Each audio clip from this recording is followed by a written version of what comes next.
Ne, ti bi se igrala, pa ti bi se igrala, samo bi se igrala. Rekli smo nećemo vam lice pokazivati, nego samo patike, postole, cipele. Danas je kiša, maglovito je u Splitu, nije lip dan, ali otićemo za lipa dana, sve do Sustipana. Ne znamo, hoćemo voditi ovu vamo u tamno, koja god daje. A lisa glođe do kosti.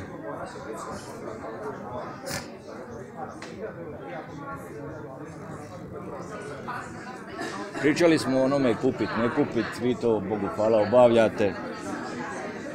Šta mislite o tome? Ja sam sličila kako nešto ne obavim robu gazila u to, a iskreno ne znam kome je teško spustiti se na 2 sekunde i skupiti to. Jesam li ja u pravu ako kažem da bi trebali malo više angažirati komunalni redari? Da angažirati, nego kako, slažem se u potpunosti. A šta mislite o groblju za kućne ljubimce? No, mislim da bi trebalo to. Mislim, o tome ne želim uopće ni razmišljati danas sutra da dođe trenutak. Da, to je neizbježno. Samo malo zaštiti. Treba.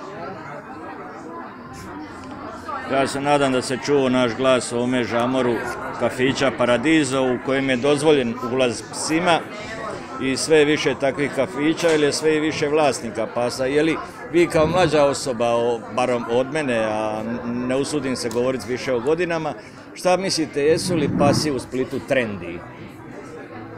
Mislim da su sve više i više, ali isto koliko su trendi, toliko ima dosjeća od da imam sad, da ima dosta ljudi koji ima verziju. Upravo iz malo prije navedenih razloga, tipa vlasnik neće da pokupi to pasje govno, ja ću reći govno. Štaš pasjem govnu reći nego da je govno, ja se ispričavam na ružnom izrazu. To je rič. Ja sam obećan na blogu svoj javnosti splitskoj koja me čita da ću di god uslikat bilo koga i objaviti mu sliku tako da se zna egova sramo, ota. Neko je gladan, neko je gladnija, ona ima kazu bića, ali isto je oštri. Ovo je lipa igračka.